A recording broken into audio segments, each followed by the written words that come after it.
أعوذ بالله من الشيطان الرجيم أفلم يسيروا في الأرض فتكون لهم قلوب يعقلون بها أو أذن يسمعون بها فإنها لا تعمى الأبصار ولكن تعمى القلوب التي في الصدور. Someone told me, a kid or a teacher, they said, you know, you can't do that, you're blind. And I didn't know what blind was. So when I went home, I asked my mom, so what's blind? And she said, you're not blind, you just can't see.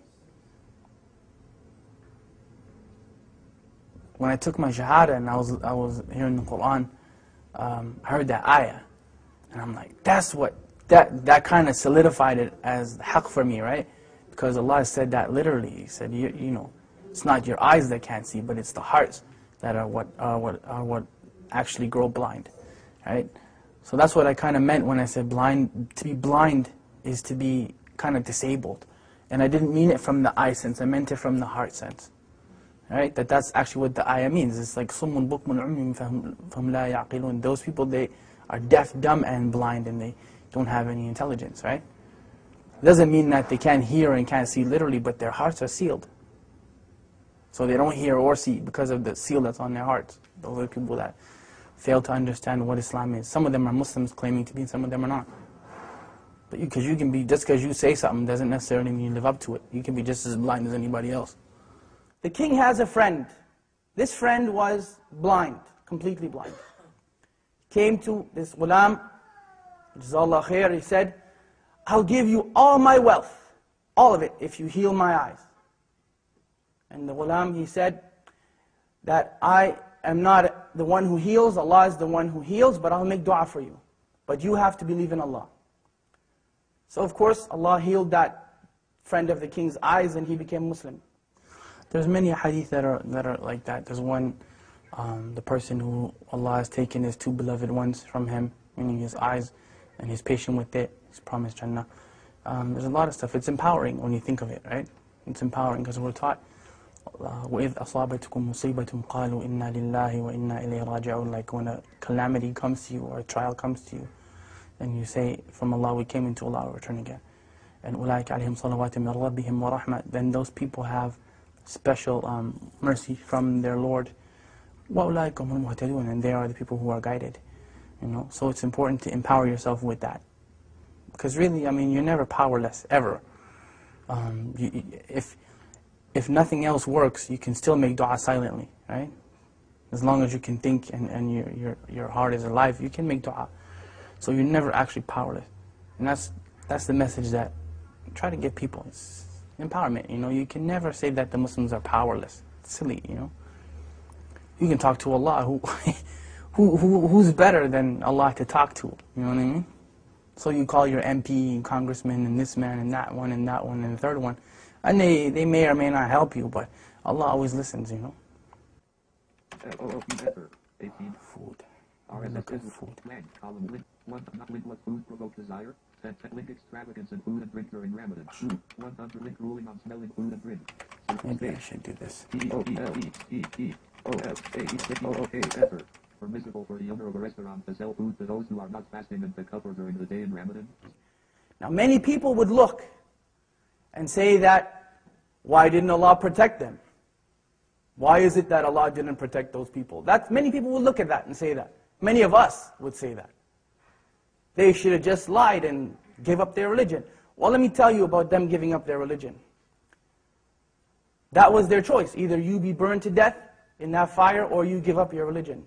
Not one of them, not one gave up his or her religion.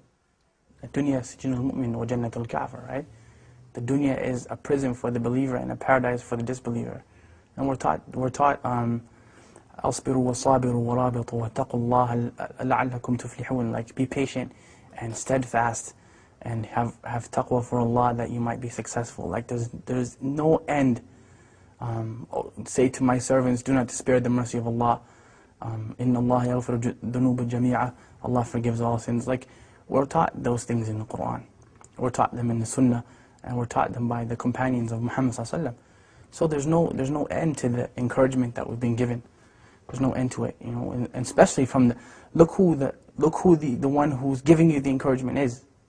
SubhanAllah. Like, it's not just people get that twisted when we think that, you know, Quran is just kind of a book where we read it in a nice voice and we recite it in Ramadan, but it's the kalam of Allah, like it's the literal speech of Allah. So who better to encourage you than, you know, than Allah subhanahu wa ta'ala, right? In anything, I mean, not being able to see in a wheelchair, poverty, whatever your issue happens to me, who's better at encouragement than Allah? I mean, we can remind you, but the source is from Allah subhanahu wa ta'ala. Inna dhikra tanfa'al mu'minin, you know, remembrance, reminder benefits the believers. Right? Oh, for two. You got it, bro. Yeah, you kidding, right? No, wallah, you did it. Alright. I get it. Oh! I'll switch. Bismillah. Buna, you got that one, right? I got it. That was a good one. That was the best. We can go home now and pack that one up. That was a good one. إِنَّ الَّذِينَ آمَنُوا وَعَمِلُوا الصَّالِحَاتِ, those who believe and do righteousness. لَهُمْ جَنَّةٌ تَجْرِي مِنْ تَحْتِهَا الْأَنْهَارُ. And that's the proof that I'm using. Allah promised those people that. Paradise and gardens under which rivers flow. And this is the important part of the ayah when we say, ذَلِكَ الْفَوْزُ الْكَبِيرُ. That is the tremendous victory. There's no victory besides that victory. How it looks doesn't matter. Who cares that people may see them as being defeated? They weren't defeated. It only looks that way. They were not defeated. I'm sorry. No one in Jannah is defeated. Nobody. Absolutely nobody. They made it into the paradise of Allah subhanahu wa ta'ala, and they had to go through fire to get there. And that is the second thing you want to take from them. They had to walk through fire. Their children had to go through fire. They had to go through it. Their wives and their husbands and mothers and fathers all had to go through it. You don't have to go through fire. You don't have to do that. What do you have to do? Two things. Two things. أطيعوا الله وأطيعوا الرسول. Obey Allah and obey His Messenger. أعوذ بالله من الشيطان الرجيم. هو الله الذي لا إله إلا هو عالم الغيب والشهادة هو الرحمن الرحيم.